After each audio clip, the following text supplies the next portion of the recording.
자, 이런 상황에서 경제를 살리기 위한 현재 경제 위기에 대한 해결책으로 전국민 25만 원 지원금, 가구당 100만 원 지원금 얘기가 다시 나오고 있고 이에 대한 여러 분석들이 나오고 있습니다. 네, 이재명 대표가 어제 최고위원회의에서 전 국민 1인당 25만 원 민생회복 지원금 지급을 정부 여당에 공식적으로 촉구했습니다. 그리고 회의실에서는 설치된 경제위기 상황판에 나타난 환율 지표를 짚으면서 매우 위험한 상황이라고 우려했습니다. 지금 우리 환율이 1,400원대를 돌파를 했습니다. 그런 상황에서 예전에 이제 1,400원대 찍고 오면 다시 단기적으로 다시 내려갔거든요. 재작년인가 한번 찍었었는데. 근데 이번에는 이 상황에서 상승세가 꺾이질 않고 있는 상황이에요. 왜 이게 안 꺾이냐면 예전에는 그나마 외환 보유고도 있고 뭐 어떤 형태로든지 기재부나 정부가 개입을 해가지고 환율을 방어할 수 있는 능력이 있었습니다. 즉, 이 시장에 달러를 풀어갖고 환율을 떨어뜨릴 수 있는 능력이 있었고 돈이 있었는데 지금은 그 돈이 없는 거예요. 그러면 사람들이 의문을 가질 거. 아니 대한민국 뭐 4천억 달러 있다며 4천억 달러 넘는 외환 보유고가 있다더니 지금 환율 방어할 돈도 없단 말이야? 실제로 없습니다. 왜 없냐면요. 이 4천억 달러라고 하는 그 돈들은 우리가 아는 그냥 보통 예금에 저축돼 있는 이런 식으로 있는 게 아니에요. 누가 그 많은 돈들을 현금으로 은행에다가 개수로 넣어놓겠습니까? 대부분 이것들은 국채나 회사채 같은 형태로 보관이 돼 있단 말이에요. 그렇기 때문에 미국 국채나 아니면 뭐 테슬라 회사채를 갖고 있을 수도 있고 어떤 형태로 보관되어 있는지 모르지만 4천억 달러가 있다 손치더라도 그중에 90% 가까운 돈들이 채권으로 있는 거예요. 채권으로. 그리고 실질적인 현금, 가용할 수 있는 현금은 10%에서 15% 정도밖에 안 됩니다.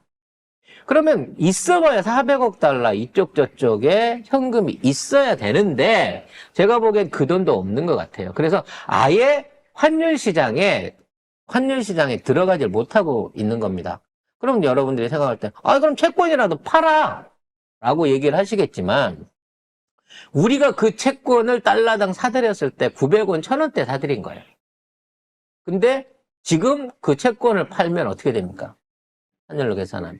아니고 우리 돈으로 많이 떨어지는 거니까 좋은 거 아니야. 그렇게 생각하시면 안 돼요.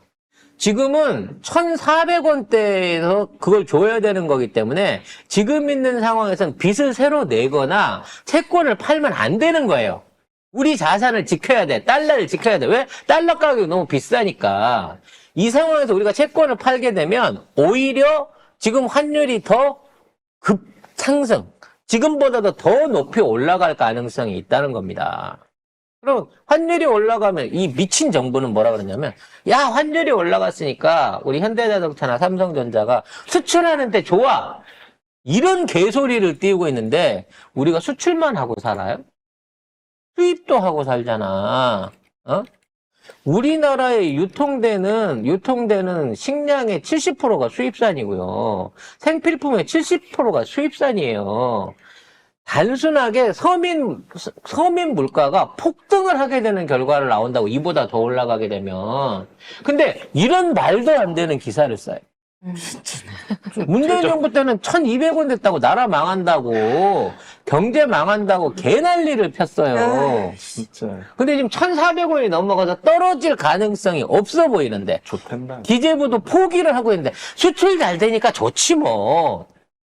아니 수출하는데 그 원자재는 수입 안 합니까? 그러니까 수출하는데 들어가는 원자재는 수출가에 비해서 적으니까 수출 기업은 기분 좋겠지. 쌀 때 수입하는 원자재로 갖고 지금 비싸게 차를 만들어 파니까 오히려 그 기업들은 좋을 수 있겠지. 하지만 우리가 먹는 생필품이나 뭐 각종 그 식량 이런 것들 100% 우리 돈 주고 수입해요. 우리 먹는 과일이나 외국에 들어오는 채소나 곡물이나 이 가격이 오르잖아요. 그 가격 부담을 고스란히 다 서민은 다 떠안는다고. 가뜩이나 물가도 못 잡아갖고 대파쇼 하던 것들이 환율이 이렇게 올라가고 있는데도 조치를 못해요. 이제 환율이 이렇게 됐기 때문에 물가 인상은 이제 물 보듯이 뻔한 겁니다, 이제. 그 상황을 대비하려면 어떻게 해야 되나?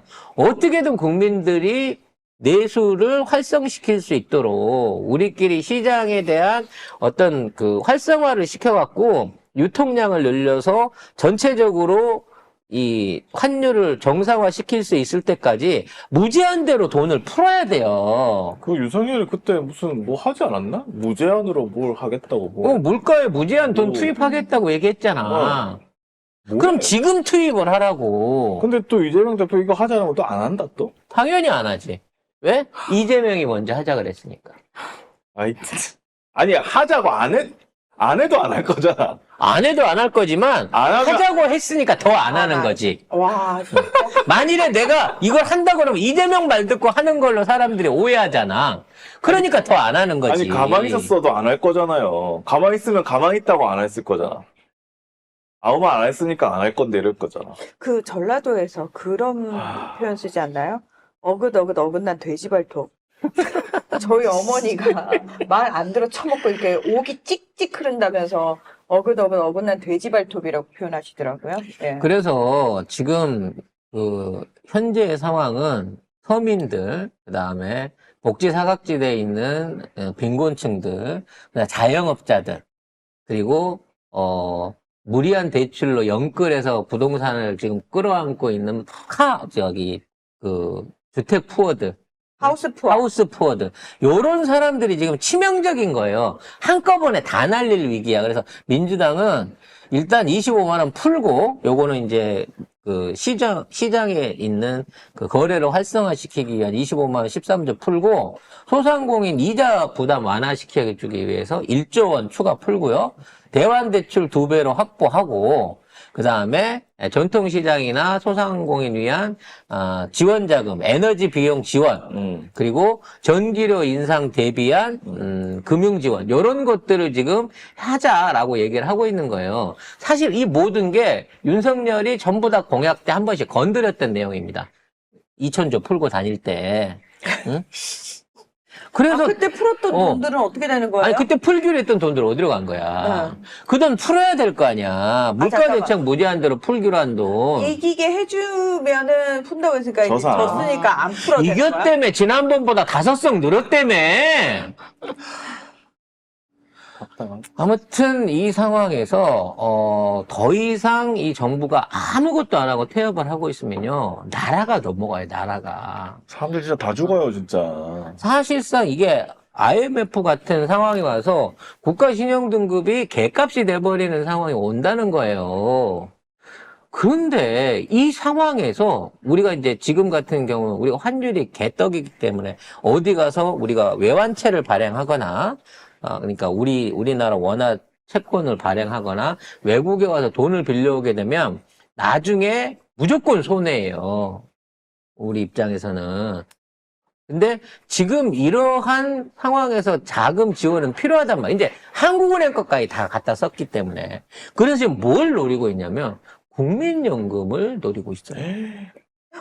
연금을? 네. 환율 방어를 위해서 국민연금을 동원하겠다는 거야. 근데 아까 얘기했죠? 환율 방어에 필요한 돈들이 약 100조 원 가까운 돈이 앞으로 안정적으로 들어갈 위기가 있다라고 말씀을 드렸는데, 지금 100조 아니야 14조 원 정도의 돈이 들어갈 위험에 있다라고 얘기를 하고 있는데, 얘네는 지금 국민연금에서 돈을 얼마를 빼려고 하냐면요, 지금 400조 가까운 돈을 운영하려고 하고 있어요. 400조. 그러면 국민연금 운영되는 자산, 총자산은 정확히 안 나오지만 운영자산이 700조 원 가까이 되는 중에 400조 원 같은 돈들을 그동안 투자나 이런 거나 뭐 이런 걸 통해 가지고 수익을 내기 위해서 돌려왔는데 400조 가까운 돈들을 빼가지고 이거를 집행을 하겠다는 겁니다. 미친 정부예요. 그냥 새삼스럽게. 국민들의 국민연금을 털어먹겠다는 거예요. 그러면서 의무적으로 국민연금 65세까지 가입. 68세 이후 받는 거. 요렇게 공산당이다!